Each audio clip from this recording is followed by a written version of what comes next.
To tell this story, we have to go back to October 6, 1993. The Chicago Bulls had just won back-to-back-to-back championships. But on that day, at the age of 30 years old, Michael Jordan retired. So I wonder, what if Jordan stayed on the Chicago Bulls instead of retiring? More than likely, he would have continued as the best player in the world. But he would have faced Hakeem Olajuwon and the Houston Rockets. So who would have won?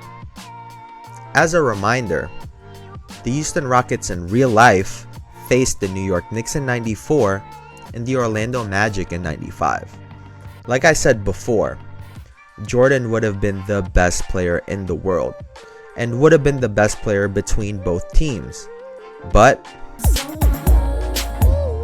let's highlight the two main guys that will be going head to head with Michael Jordan. Stopping Jordan doesn't exist. You can only hope to contain him and make him work on defense. We can start with the legend that would be going toe-to-toe with Jordan for the second time in the finals in Clyde Drexler. Although he lost to Jordan in 1992, it's important to have an offensive guard that can make him work. Then we get to this guy. So Michael says something's wrong with this guy, Kevin. Right? Like, he fights me every day, and then right after he brings his son in wearing Air Jordan apparel, and he's bringing him in the autograph like he's not right. That's right. Like I said before, stopping Jordan doesn't exist. Having a guy that can piss him off might be your best option though.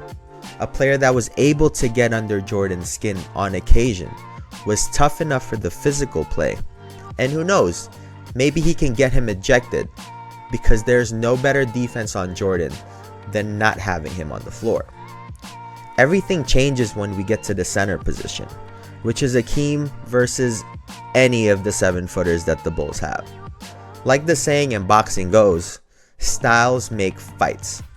With how dominant Hakeem would have been, the Bulls would have had to double team. The problem with this is the fact that both Jordan and Pippen were known for their ability to shut down sides of the floor with their help defense, which could have caused problems.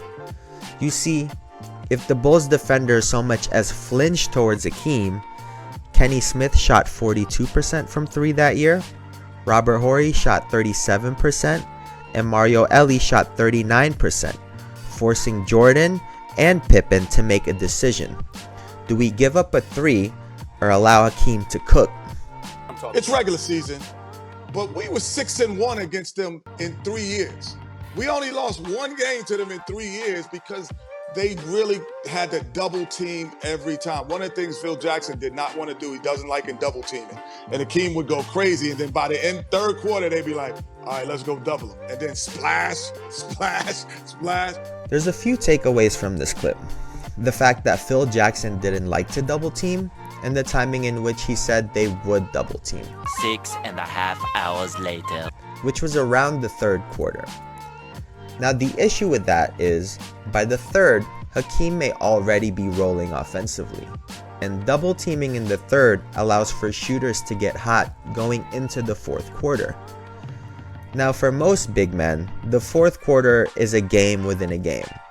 Because of foul trouble, they are less aggressive on offense because of their inability to shoot free throws, or even better, maybe they sit on the bench because of these liabilities. Unfortunately for the Bulls, Hakeem didn't have those weaknesses, which means that in the final quarter, Hakeem would have been able to play aggressively still. Hakeem's dominance stretches to the defensive end as well. With Michael Jordan and Scottie Pippen, the Bulls had 2 of the best interior finishers in the league.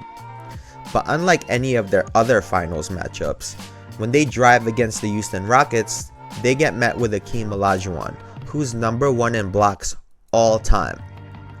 Although I don't think that Michael Jordan would have been stopped dead in his tracks, getting layups would have definitely been a lot more difficult than what he was used to. On the flip side, however, Jordan and Scottie could have gotten Hakeem in foul trouble because of their attacks on the rim. This brings me to my next point about matchups. I'm sure you've seen the every time Jordan took it personal video, or have heard about how he felt towards Clyde Drexler en route to his second championship, Me being compared to him, I took offense to that. or how he was on a mission to embarrass Dan Marley in the '93 finals simply because his general manager raved about his defense. And let's not forget about the adult bullying that took place in the '92 Olympics towards their soon-to-be teammate, Tony Kukoc.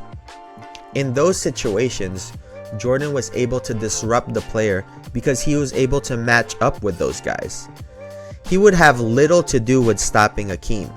Like we went over earlier, Jordan and Pippen would be matched up with shooters who they wouldn't have been able to leave in order to double team Hakeem.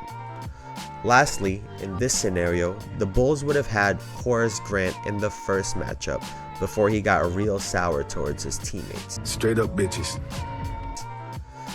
Meaning that the second go round, the Bulls would have no Horace Grant, and at that point they didn't have Dennis Rodman yet. So they were really lacking size in a matchup where they really needed it. If that's not enough, we've seen the two best players to come after Jordan in Kobe Bryant and LeBron James, where they both lost in the finals but were still the best player in the entire league. Both Kobe and LeBron lost in these instances to opposing teams that had talented 7-footers. Kobe had to go through KG twice. LeBron lost to Tim Duncan twice, Dirk, and Kevin Durant. There were only 4 teams in the NBA that Michael Jordan had a losing record to: the Lakers, the Jazz, the Rockets, and the Hornets. And they say that Steph is the best Curry in the family. Now I know what you're thinking. Losing record doesn't really matter, especially when the Lakers and the Jazz both lost to the Bulls in the finals, but I can test that. You see, the Lakers in 90-91 were great, but without Kareem, they were missing a huge piece. While the Lakers were winning all of those championships and there were Lake Show highlights, a lot of people forgot how often they threw the ball to Kareem, which begs the question, the Lakers with Kareem, do the Bulls win? I'll let you keep thinking about that one. Next up, the Utah Jazz, which was a great team. Their problem is that their big man was only 6'8", which in terms of length had Dennis Rodman to match up with, and a player like Scottie Pippen, who at 6'9" was slightly taller than Karl Malone, making it just a little bit easier to contain him. So neither of these teams had a player comparable to Hakeem. But who did? The Bulls and the Magic faced off in the playoffs in 1995 and in 1996. The first matchup was after Jordan had returned from playing baseball to play the final 17 games of the regular season. I will admit that Jordan just wasn't Jordan. Despite the famous double nickel game in Madison Square Garden 5 games into his return, he even scored 38 in Game 2 against Shaq and the Magic. However, despite all of this, the Magic won behind Shaq's 28 points per game to play the Pacers. The young Orlando duo beat the Pacers and went on to the finals and got swept by Hakeem and the Rockets. Which brings us to the second matchup. Jordan was on his redemption tour, going on the historic 72-10 run, which up until the Warriors was the record for 20 years. Which brings us to the 1996 Eastern Conference Finals. And well, it doesn't really help me much. The Magic got swept. But, they were also young. She's too young for you, bro! Bullshit, right? Right? Or, To be fair, if we look through history, guys just didn't win championships early in their career. I mean, it took Jordan 7 years, LeBron 9, Wilt 7, and the amount of legends like Gary Payton and Jason Kidd who finally capture a ring later on in their careers, accepting lesser roles, is a lot more frequent. Players like Magic, Wade, and Kobe, who won rings early on in their careers, were all paired with great veteran big men, from Magic and Kareem, Kobe and Shaq, Wade and Shaq. Wait a second, maybe Shaq was just a little too young in 96. Because let's face it, who would have won in a series? The Lakers with Shaq or Jordan and the Bulls? I can still see you shaking your head. But trust me, history is on my side. The first NBA championship took place in 1950, but the first championships were actually under the BAA, the Basketball Association of America, which took place in 1947, 48, and 49, but they didn't have a finals MVP yet. That started in 1969.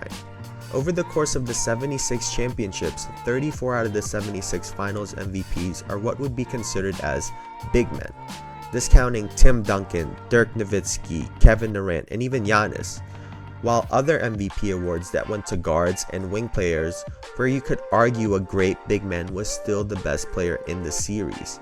In years like 07 and 08, where you could argue that Tony Parker and Paul Pierce were not the best players on their teams, and that it was Tim Duncan and Kevin Garnett leading the charge.